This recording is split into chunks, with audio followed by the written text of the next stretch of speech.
ngồi em đi.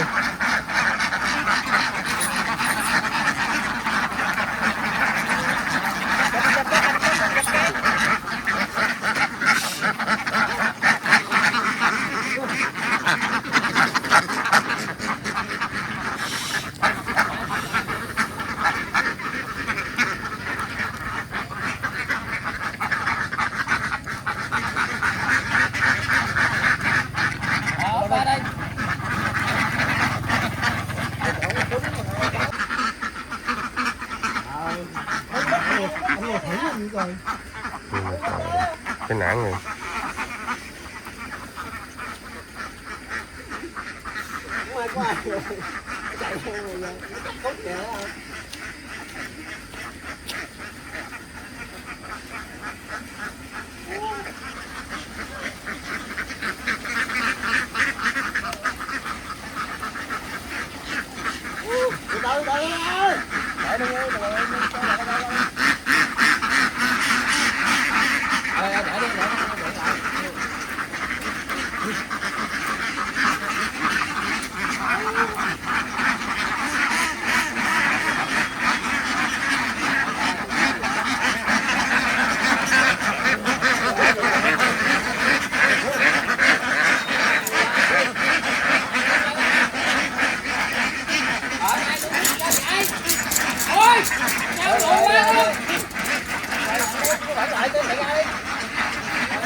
Đứng hết nổi luôn nè. Cái nào?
Đứng cái máy này rồi.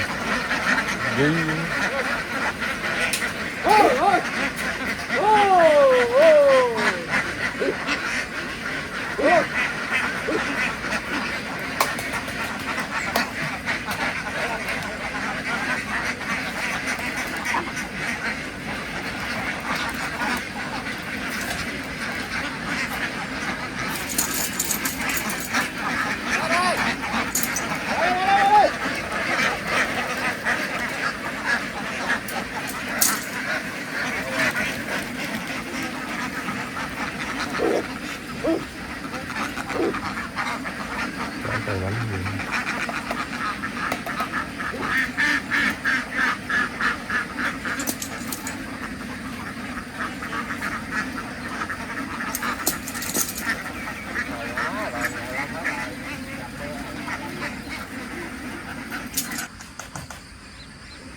tươi mới đẹp.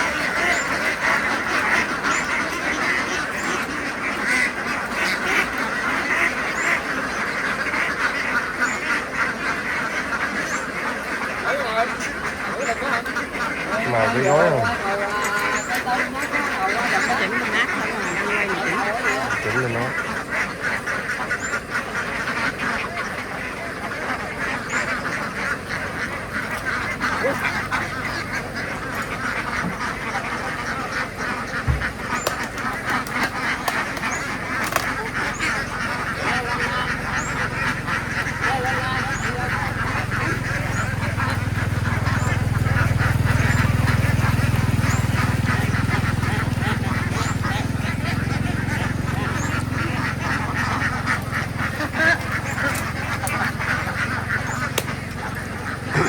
Con này ghê.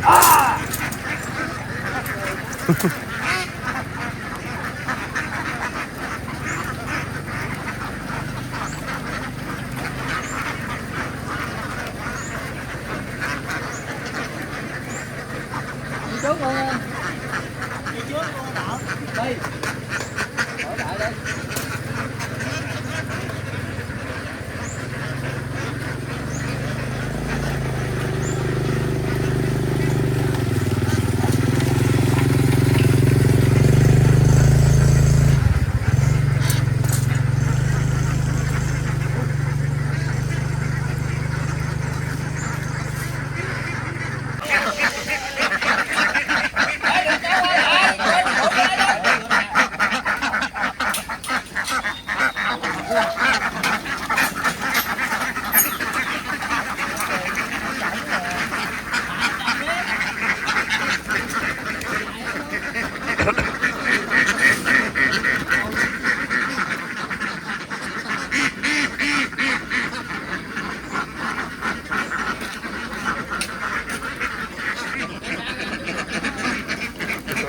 Cho đổ gì lại.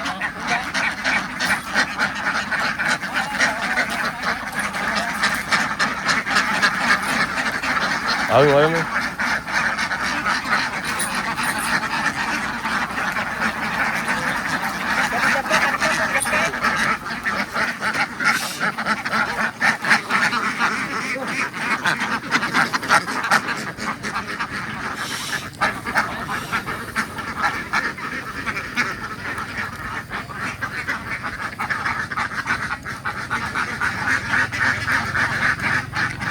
Qua đây.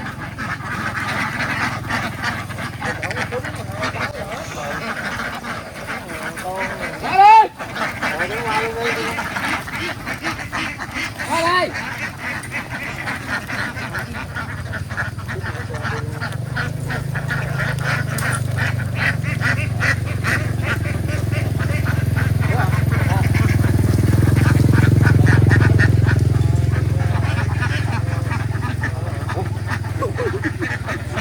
Qua luôn nè, qua luôn nè.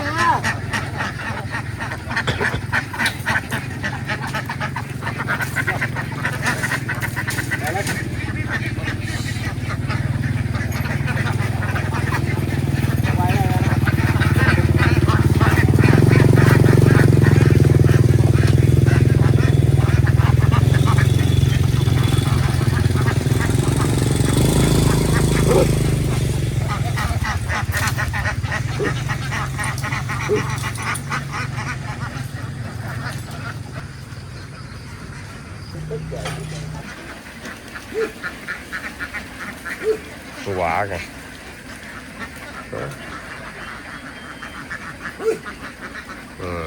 Hết rồi hả?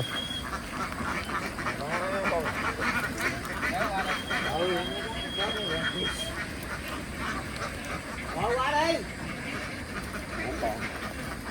Năm con.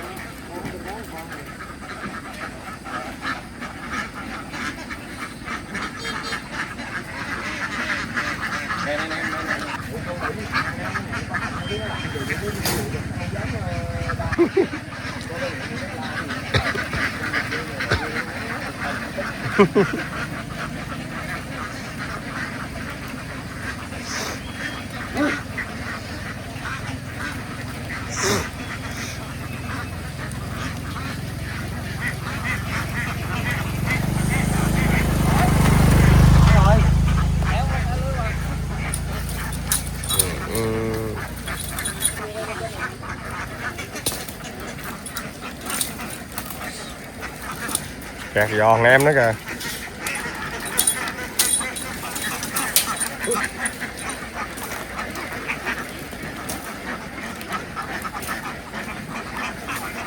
Thì gốm không?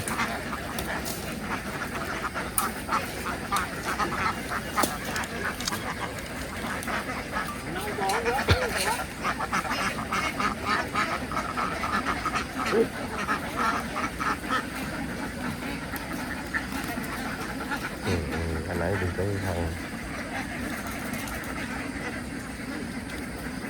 gấp quên bỏ túi em theo. Mới nằm miếng cái con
cái màu này nó nét nét đậm camera xịn, nhìn thấy đậm hơn người đó dạ hơn người đỡ mát.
Xích lên này 2 xe.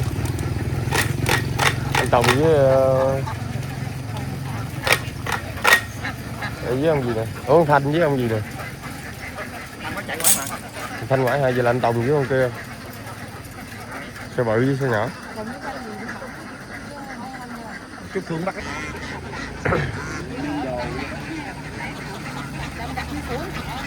đó là niêm đồ ăn vậy đó.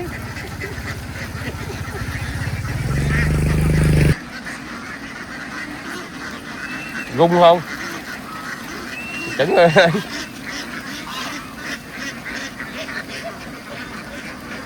Đừng cho nó gung. Kèm lại. Dầu gà đâu cầm đâu. Nè. 2.000 con ngỗng.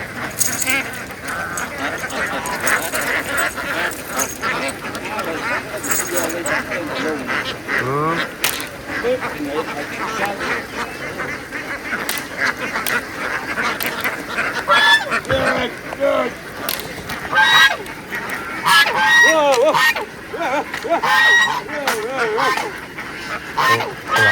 Ngỗng bự hơn ngang ha.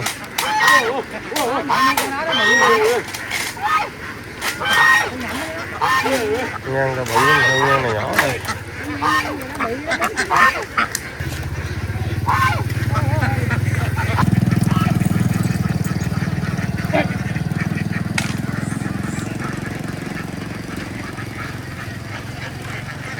Hết luôn đó hả Cường? Cường ơi!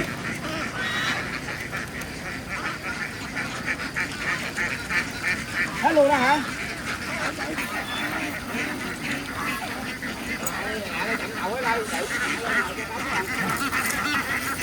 Mẹ đây đi, mẹ đâu hả?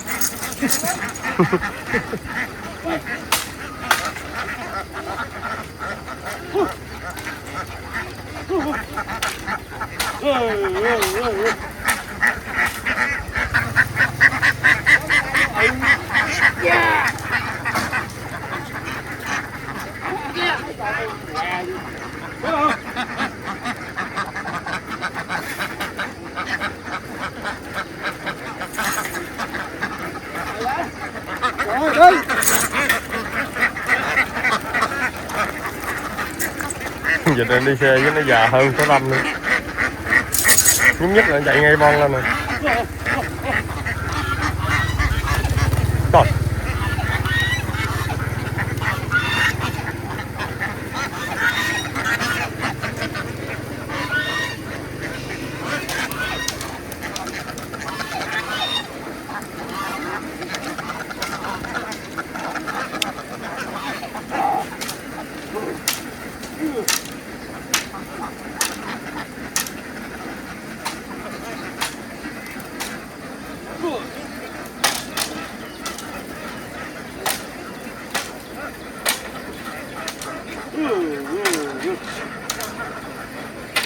Rồi, nước quân được rồi. Mẹ đi.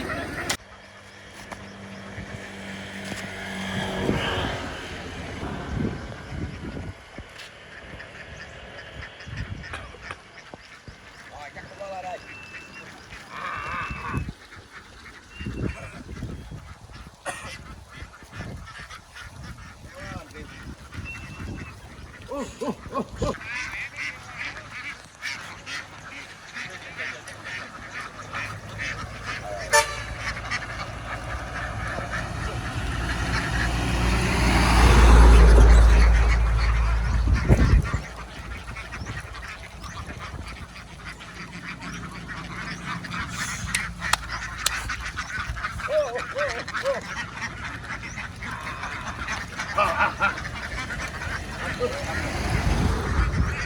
Ở sau đừng có lùa nữa, ở sau đừng có lùa nữa không ơi.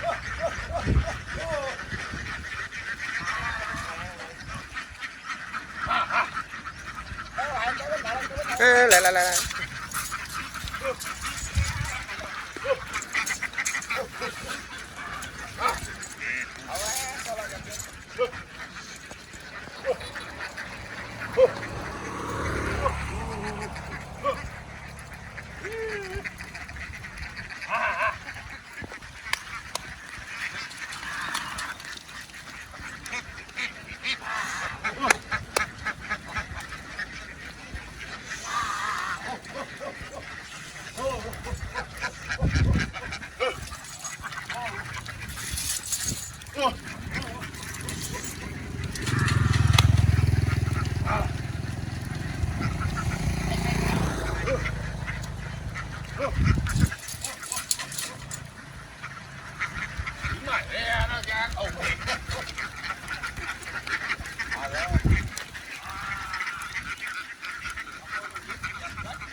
mày lái rồi mày cho mày thêm chút xíu cho đi xuống này nữa.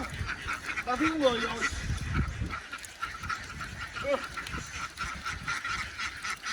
Vô Hà Nội hả? Không có, còn gặp ra mà cái này chào luôn. Ở đặt này đó.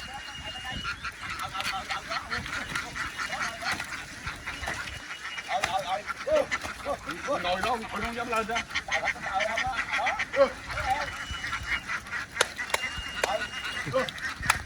Trời ơi, cái cô kia đứng gần đó nè, cái cô lái cho bác chịu chừng đây. Xe nó vô được đứng cản liền đó.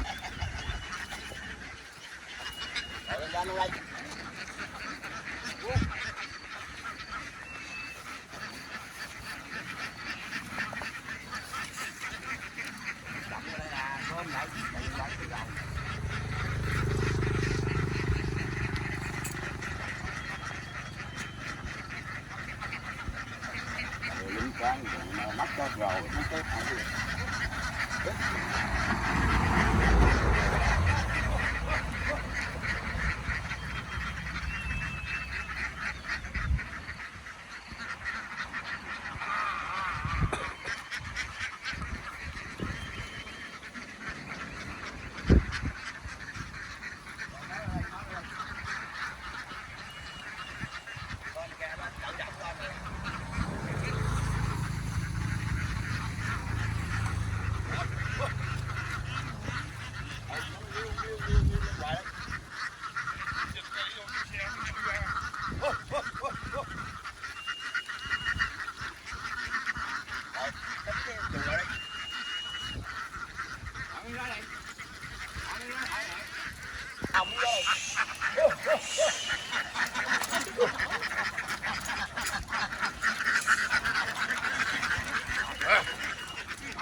Banh trụ ra luôn đi cho nó vô luôn.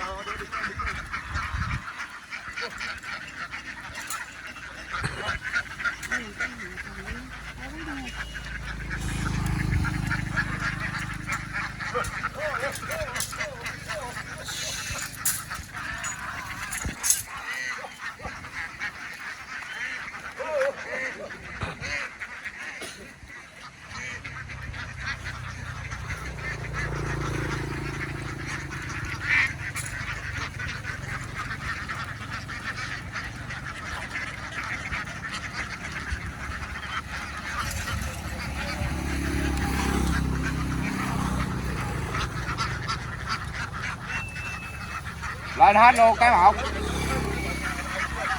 Hết. Đây đây.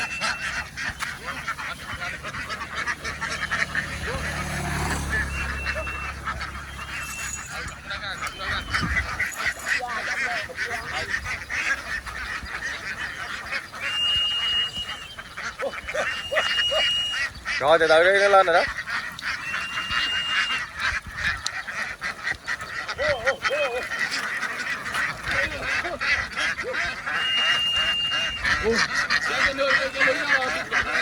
Rồi nó vừa lên rồi sợ gì.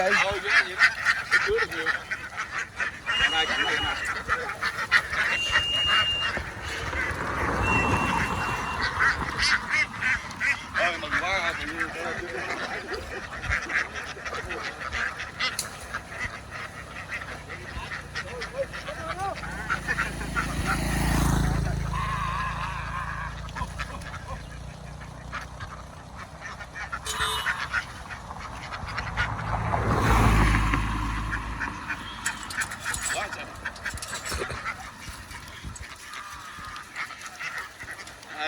Chú đi ở đây anh núi anh để đây nè. Nè chặn đây nè. Cái sợ luôn đi xuống nha, tôi trước tôi lo được. Anh chặn đây.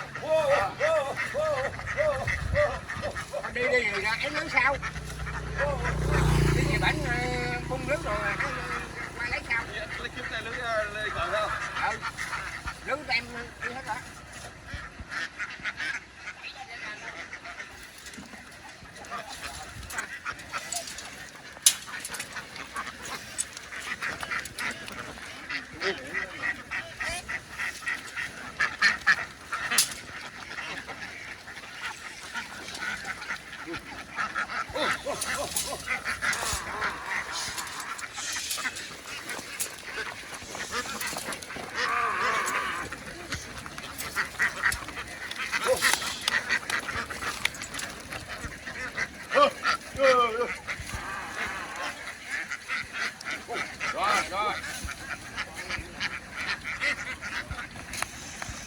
Rồi.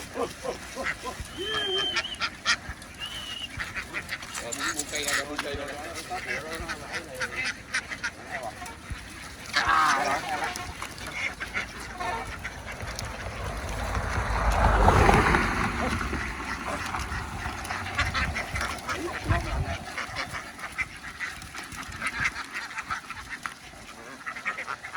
Mày về chỗ nào? Đi chợ Lương Phi đi không? Tôi lo bánh dông á.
Dạ bữa nay vậy chứ tại nó đi về chợ.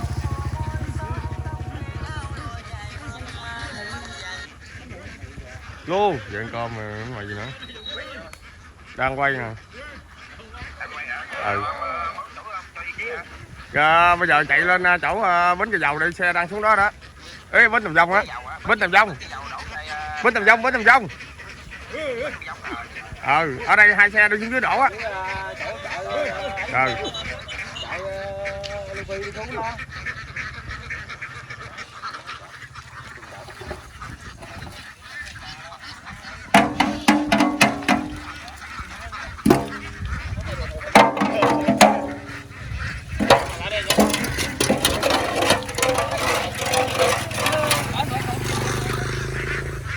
Đứng lên, đứng lên. Coi có vịt tơ bắt qua cái Dương. Ừ đúng rồi. Nè đăng cái đi dịnh cho. Đăng bắt đi.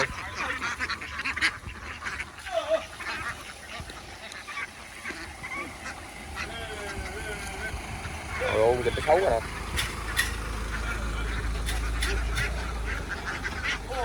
Số đầu số đớn không?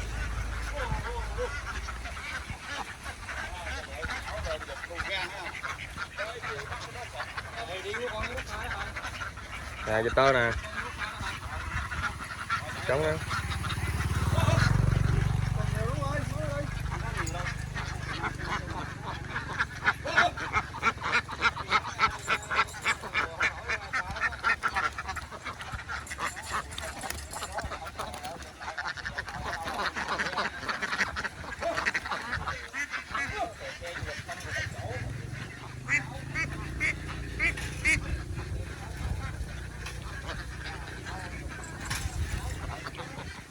Ui.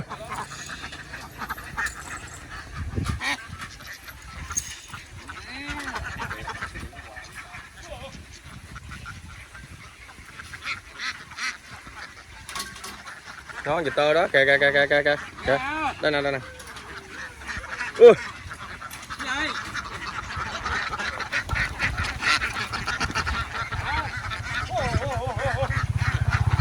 Ui.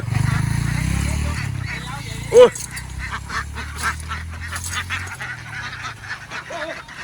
Lấy đi. Lấy đi rồi tiếp ra cho mấy được thôi. Ngồi đó đang ngồi trên xe.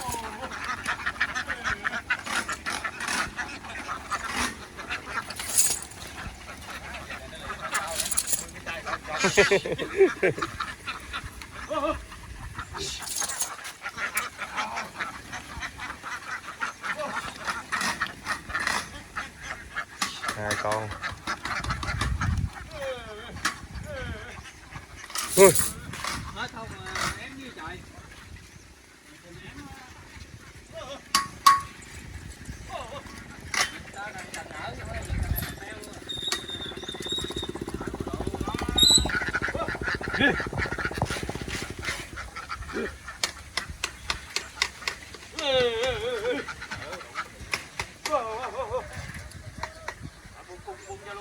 Nín thở 5 phút đi.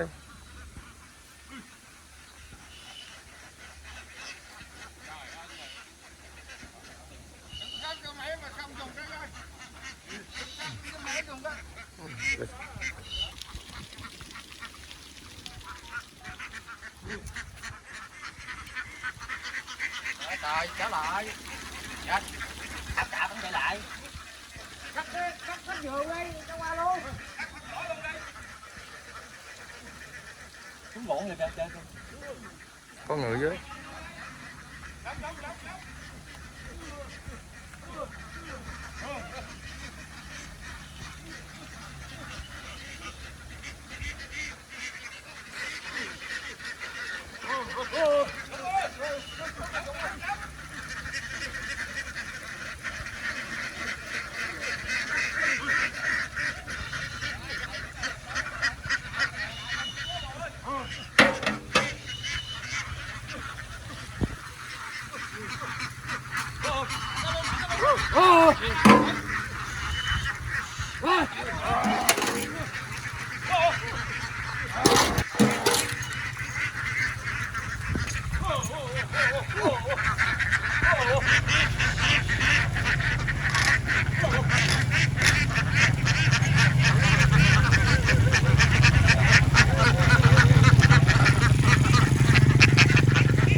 Anh hướng chứ trong đó còn vịt heo gì.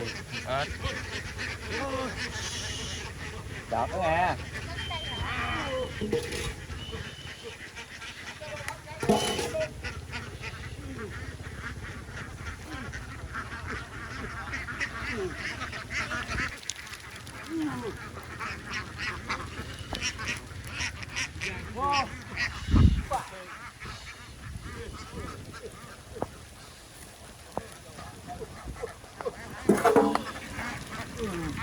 Ngồi xuống. Vô luôn, mạnh vô luôn.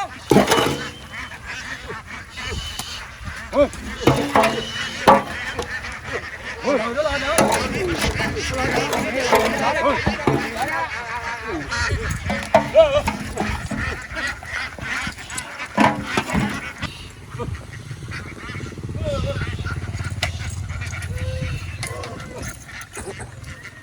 Đèn cạnh luôn.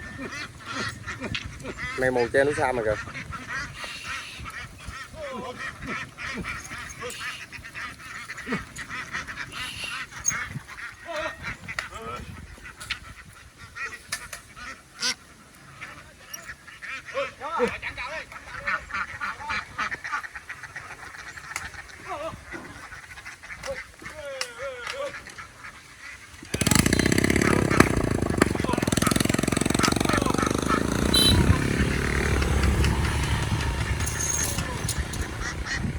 Có rồi. 500 rồi.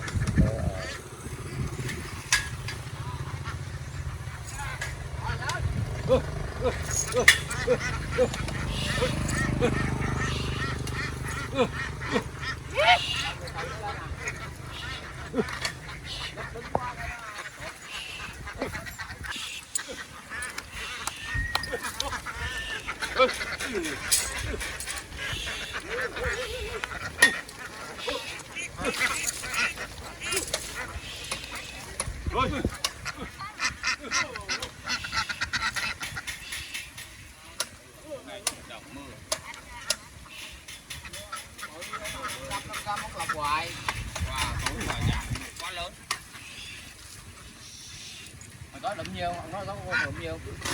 Trong cháu hả? Cái gì? Má từ 24 con á. 15 5 6 thấy ổng mỗi người nó Trăm khẩu. sáu mà nó chết nó cắm ở trong bờ. Người nào? Được cái hả? Con cậu tao á. Tắm rửa lên nó chết sạch trận. Cá lần một kìa.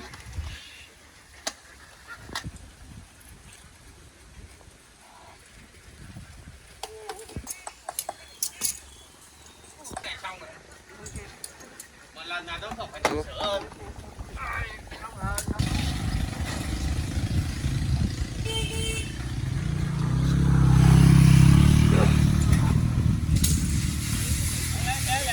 Im đi.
ba đi ra chứ mẹ đi ra nó đi theo luôn. Để á. Ở bắt cái gì á. Đổ con Mỹ mẹ.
Giống vịt trời đó.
gió luôn đi.